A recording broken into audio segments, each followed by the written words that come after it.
Good evening. Welcome to the June 22nd, 2026 Sherrill City Commission meeting. Will everyone please stand for the pledge? I pledge allegiance to the flag of the United States of America and to the republic for which it stands, one nation under God, indivisible, with liberty and justice for all. Okay. Item number 2, approval of minutes from the June 8th, 2026 meeting. I make a motion. I'll second. Capola. Aye. Vinyl. Holmes. Aye.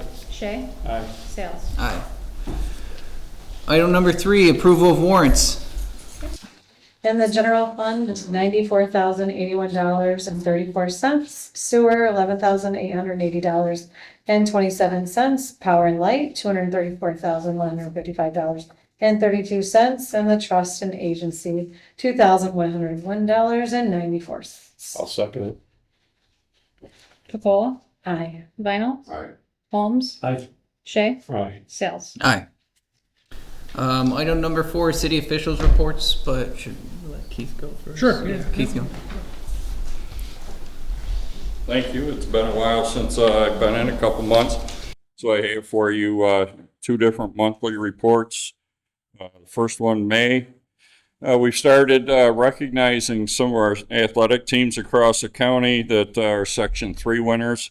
In May, we had a team of Waterville High track and field and Utica Notre Dame girls basketball. If you jump down to speakers, the one that spoke on a coalition, a government council for 17 towns and villages in the North Country was a speaker that, one of the speakers there. New legislator in Utica, Venice Irvin, replaces his wife that she took a position in the another office in Mohawk Valley Community Action Group.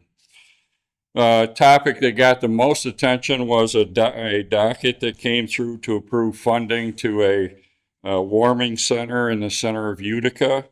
I think that our board will be revisiting that one because a lot of controversy over this facility and that especially the winter months is being used heavily, but then stipulation is the people homeless that use it have to leave, and their definition of leave is go hang out on the sidewalk.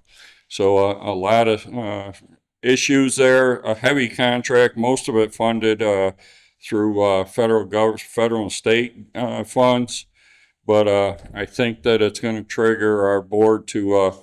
I know several Utica legislators that voted against it. I think the vote was a 13-9 split, which shows a lot of dissension within that. And then last major thing was celebrate America's 250th birthday. Some county money set aside with that. Some banners that were in decals, pens, etc., purchased and distributed countywide. And a contract, what's interesting, primary day tomorrow. The printed contract for ballots for the year 26 through 27, $465,000 to print ballots. So pretty hefty when you look at, and that's just to print the ballot. That's not the investment the county's made in all the machines and the pads for signing in. A tremendous amount of county money in the millions that have been sunk into our election process. Looking on to the June report, we just had a couple of speakers, and one, not sure if I don't think it's going to hit the city borders here, but to look at the Harriet Tubman Underground Railroad byway that crisscrosses our state. I know that they came and did a short presentation as a speaker. This was a topic on the agenda at Village of Vernon's meeting the other night. The village is affected because it not only comes up Route 5, but then goes out Peterborough toward Peterborough. So it will affect the town. Haven't heard what the town is talking of, their approval, but it seems like these municipals and the county are the last ones statewide to approve it for this project. Also, another one I think you would find of interest or resolution driving through snow is the contracts with the county government with municipals that plow county roads. And I bring it to your attention just to see the dollar figures that the county will be paying some $7,000 a mile for those municipals to maintain the roads. Countywide, I think the Commissioner DPW reported that every single township right now has signed on to those contracts. So some of the areas like out in Augusta, et cetera, make up quite a bit of that process. Chobani is in the news a little bit. In our contracts, you're going to see those almost every month, something to do with Chobani. And that's developing a roundabout up on another one up on 825. School safety template that was adopted, and then dropping down a couple others in there. But two new department heads that were just retired and moving on to other jobs, DPW commissioner and social services commissioners. Any questions? Appreciate the time very much. Thank you. Thanks, Keith. Hey, Brandon? Thank you, Mayor. A few things. One is the pool opens this weekend, the 27th. Everything is good to go there. First concert's tomorrow, the 23rd, weather pending. Hopefully it's going to be nice tomorrow. I know Barry's got a big slate of vendors that'll be here. Veterans Memorial Park, that is underway. As you'll see, there's a lot of transformation going on over there. That should be wrapped up later this summer. We're waiting for some materials to get in, but our flagpoles are here. Some monuments being cleaned this week by a professional entity that can do that. And then we'll continue working on the trees and landscaping and such over there. And our Power and Light just ordered the new lighting for over there as well. So it'll be nice when it's complete. We put out a notice last week about the e-scooters and e-bikes. That was very well received. A lot of positive feedback. I know it's been a concern for a while, and unfortunately it came to a head last week with an accident with two minors riding tandem on a scooter that struck a car. So again, that information is out there, and our police department is doing their best to notify parents should there have any issues with the e-bikes and the e-scooters. So that's all I have for you. Okay. I don't have anything until we get to the number 6. Okay. Item number 5, appoint legal counsel for code enforcement matters. You can go into it or I can't, doesn't matter. But we were informed by Tina Wayland Smith, our attorney, that she's conflicted out of our code enforcement proceedings. So we'll, sorry, have to appoint a new counsel for that.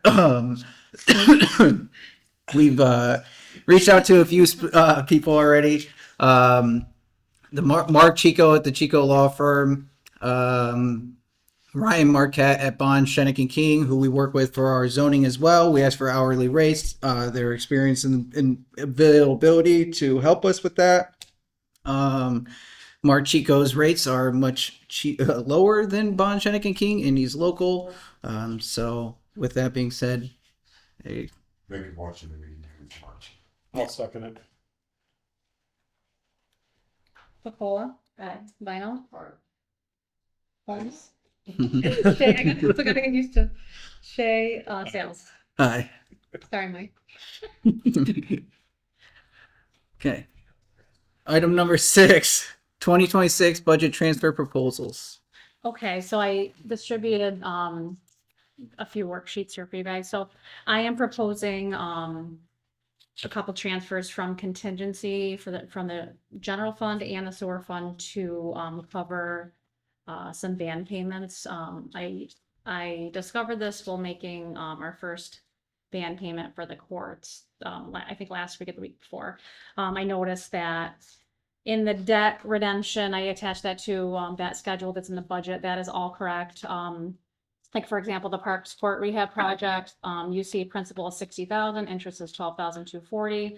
But if you flip over to the first page, it says 47,400 for principal and then $8,888 for interest, which is incorrect. So I am requesting for the general fund to move monies from contingency to cover that shortfall for the band payment for that.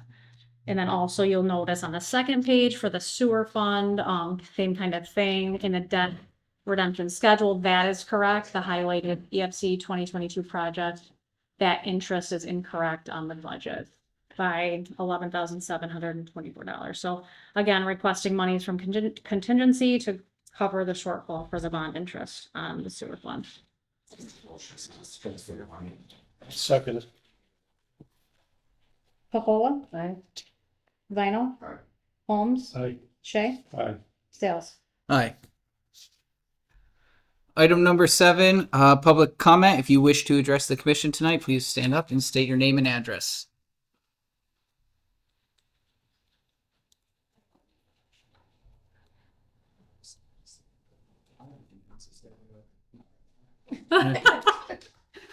Nothing? Okay. Your time. All right. I will close public comment then.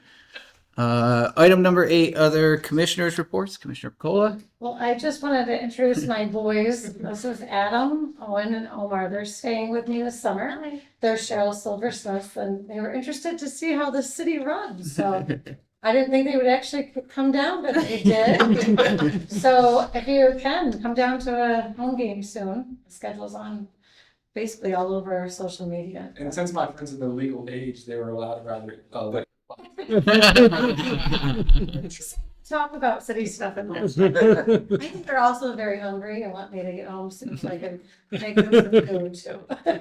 I hope you wear helmets anyway for safety. they have motorcycle helmets when they drive. Just always gotta be safe. Smart. See, my house is really fun. Tough that. All right. Go ahead. Yeah. So, the zoning board had denied a variance request for the U-Haul vehicles down at the plaza on Sherrill Road. They wanted to pursue a special use permit, and that was not permissible as per our zoning regulations, as per legal counsel's advice. They were sent several correspondences asking them to work in concert with us about coming up with a date to cease operations because they had some extended commitments. Didn't hear back from them for about 2 weeks. So then we followed up with a second correspondence giving them till July 1st. That then prompted the owner's husband to come in and speak to us. He was going to talk to his wife about the dates that they're booked out to come back with a more appropriate date to shut down operations. We explained to them that date cannot exceed August 1st. And if they don't provide us something in writing, then July 1st stands. It appears that it'll be sometime in the middle to latter part of July based on the conversation I had with the husband. But as of today, that was 2 Fridays ago. And I spoke with the owner last week, either on Wednesday or Thursday, who was going to look into this further, talk with a regional rep, and come up with the appropriate date. So today's Monday. I've not heard anything yet today. Hopefully tomorrow or the next day, they'll come up with a satisfactory date to cease operations. If not, then we'll have to send them to court after July 1st. Okay. Commissioner. Okay. Commissioner Shea. I'm good. Okay. I'd just like to shout out our power and light team also for this last week, handling a power outage in the middle of the night. Great job. And also the fire department with the structure fire up on Marble Road. Also great job. So thank you to all of you. The last thing not for tonight, but Dwayne emailed us, with the updates on that. So just something to think about leading into our next meeting. And then just a reminder, so in the months of July and August, we only have the one commission meeting, which the schedule's posted online. I was just trying to find it quick, but it's, yeah, just a reminder. Okay. Sounds good. All right. No need for an executive session. So is there a motion to adjourn? I make motion. Sorry. Pacola? Aye. Vinyl? Holmes? Aye. Shay? Aye. Sale? Aye. All right. Thank you. Thank you, guys.